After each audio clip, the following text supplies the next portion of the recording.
So Amy, how's the move going?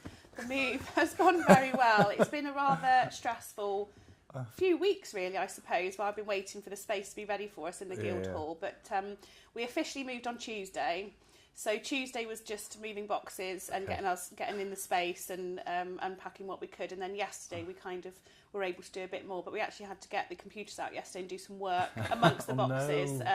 Because obviously things have to carry on around you, don't they, while all this other stuff's going on. So we're very happy to be there. And it's a beautiful building, isn't it? It's wonderful. And we've had this great space created upstairs.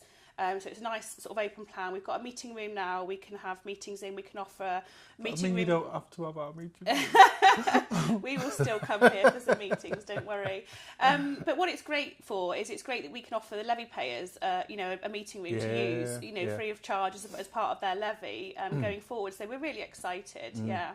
Excellent. Yeah, big space, nice big space. Nice big space for us, a bit more storage than we had before. It's my understanding that I think the Friends of the Guildhall, who are the group who are manning the reception, the volunteer group, they're going to look at in the future perhaps renting some of the space upstairs when we're not using it, because it is a nice big space there now for people to utilise. And the whole idea behind the Guildhall was that it was a community, it's there for the community, So is the Guildhall in the hands of that group now, is it? The situation is that it's being leased by Support Staffordshire, who are a volunteer CIC company. Okay. And they have leased the whole of the building from the Borough Council and then sort of rented off parts of the building to other agencies. So I think at the moment there's us upstairs, obviously. Downstairs you've got, I think it's the Adult Autistic Society, you've got Money Matters, I think the Shaw Education Trust are in there. But there's also opportunity to kind of rent a space for a day, if you like, so it's almost like a hot desking opportunity. Yeah. One of the things that the BID agreed to do when we took the contract on was we were going to provide Wi-Fi for the whole building. So we were just in the process of getting that sorted out now. So that will sort of hopefully attract a few more tenants for Support Staffordshire. Excellent. But it's great. And the Friends of the Guildhall are they're a volunteer organisation. They are manning reception between 10 a.m. and 4 p.m. And it's just nice because it's kind of opened the building up again and people are kind of wandering in and out, even though they might not be in the right place. It's such a shame, wouldn't it, for that building in the centre of Newcastle to just not be used. Exactly. And it almost feels like it's brought back to life a little bit in the last few weeks. So yeah, we're really happy to be there, finally. Fantastic. And they're having some work done on the front of it, some scaffolding things? I think they've got an issue with pigeons on the roof. Okay. Is that what it is? So I think they're clearing the pigeon waste from the roof and they're putting a letterbox on the back door. Okay. Because there isn't a letterbox there at the moment. Obviously now we're in there and there's other companies in there. We need a letterbox to register our get our posts and stuff. So exciting. Brilliant. I think there's a reference to Philip Astley on there as well, isn't there? Or the family, the Astley family on the front. There's a connection. To look at that. Yeah, I was only saying to somebody this morning actually because I was trying to get in this one and my keys wouldn't work. And I was thinking I ought to really research the history of the building. I know it was built in 1713. And that's about all I know at present. But I think there was either it was built originally or there was some extension put on and paid for by the Astley family. Oh wow, I'll definitely look into that. There's something on there. Yeah, if we find it, we'll post it on the. Fantastic, for sure. We'll get James on it. Yes. Do some research. So what we got coming up this year, events-wise? We've got a lot coming up this year. We've got.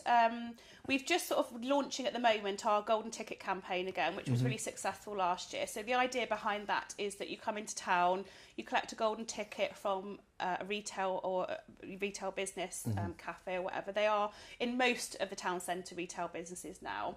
And you fill out your details on the back of the ticket, you post it in one of the 4 post boxes, which are located at Ryman's, Wilko's, there's one in Castle House and one at Jubilee 2. Okay. And then every 2 weeks, starting from the 7th, which is next Thursday, we're going to be giving away £500 worth of vouchers for the BID area businesses. Brilliant. Yeah, so it was really successful last year. Yeah. And the idea behind it is that you come into town to pick up your ticket, maybe take it home, and you're coming back into town to kind of post it, and then kind of exactly. So kind of drive a bit of footfall to town. So that's really exciting.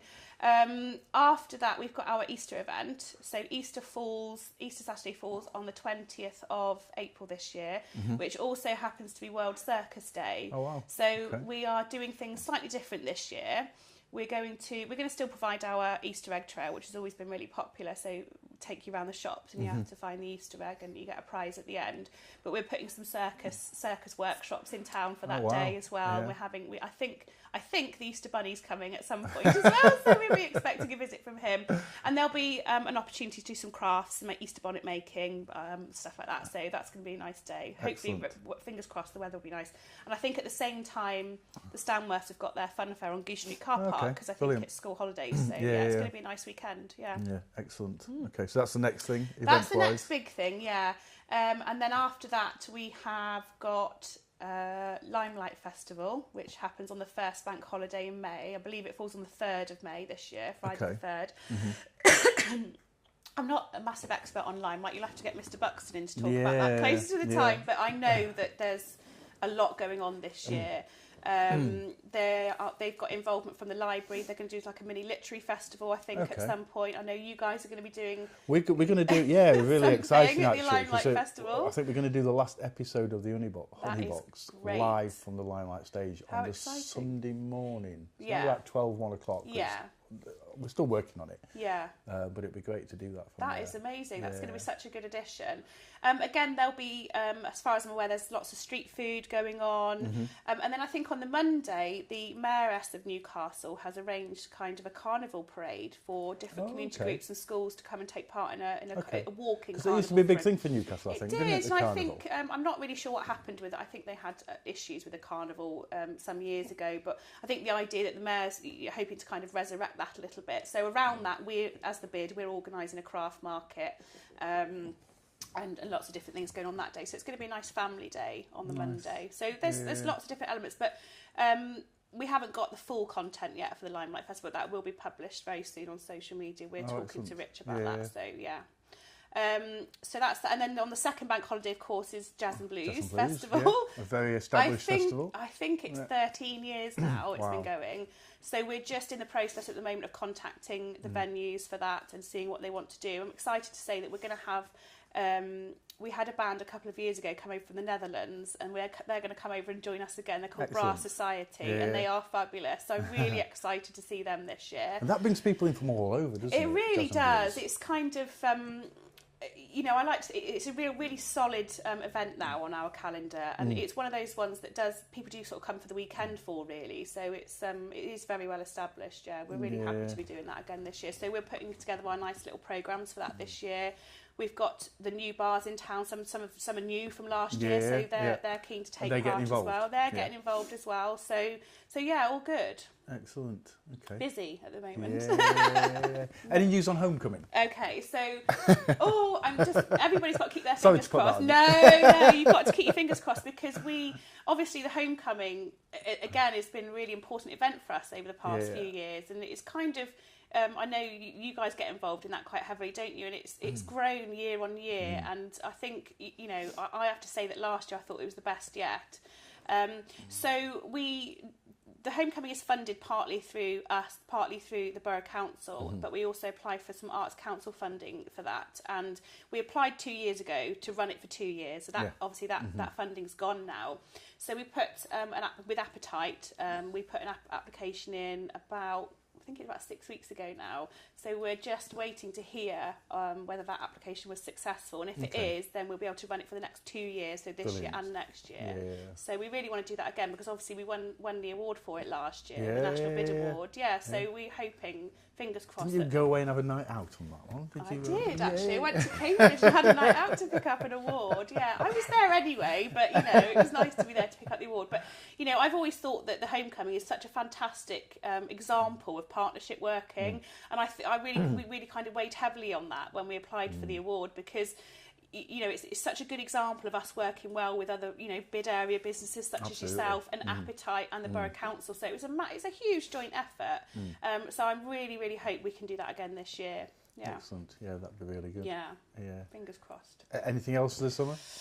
We've got a brand new event this year. We're doing a cycle tour for Newcastle this year.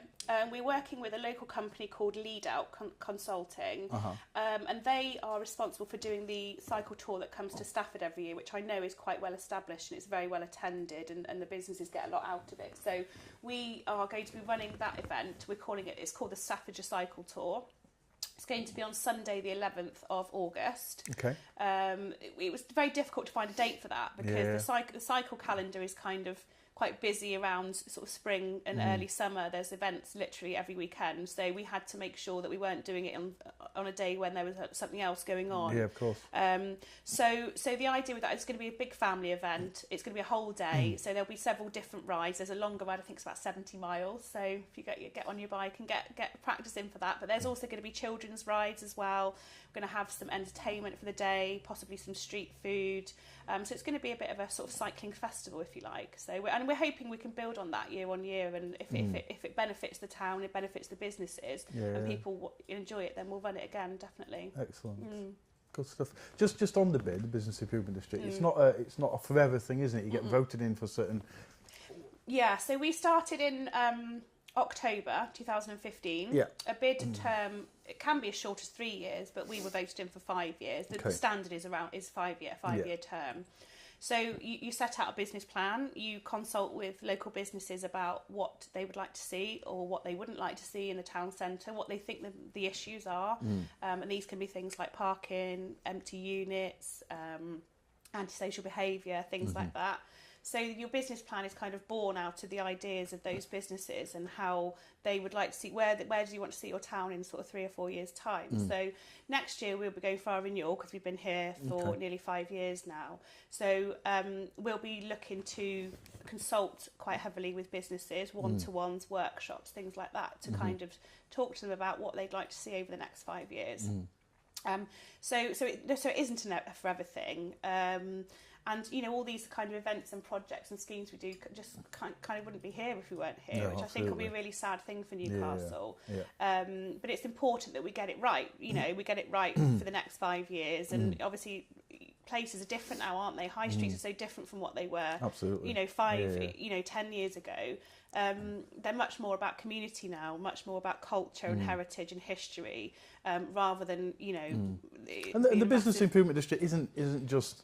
you know, the four of you sat in an office trying to do everything for me. It's about a team effort, really, isn't it? It's about everybody getting involved and the business getting involved. Well, the BID belongs to the businesses. It doesn't belong to us. It belongs to the businesses. They fund it, so we want to know from them exactly what they want to spend the money on. You know, that's really, really important. It's important that we're all the time talking to people about, you know, what they want to see. And they're only going to get anything out of it if they get involved, aren't they? The more you engage, the more you get out of it. You know, I've always said that right from the start, and it is...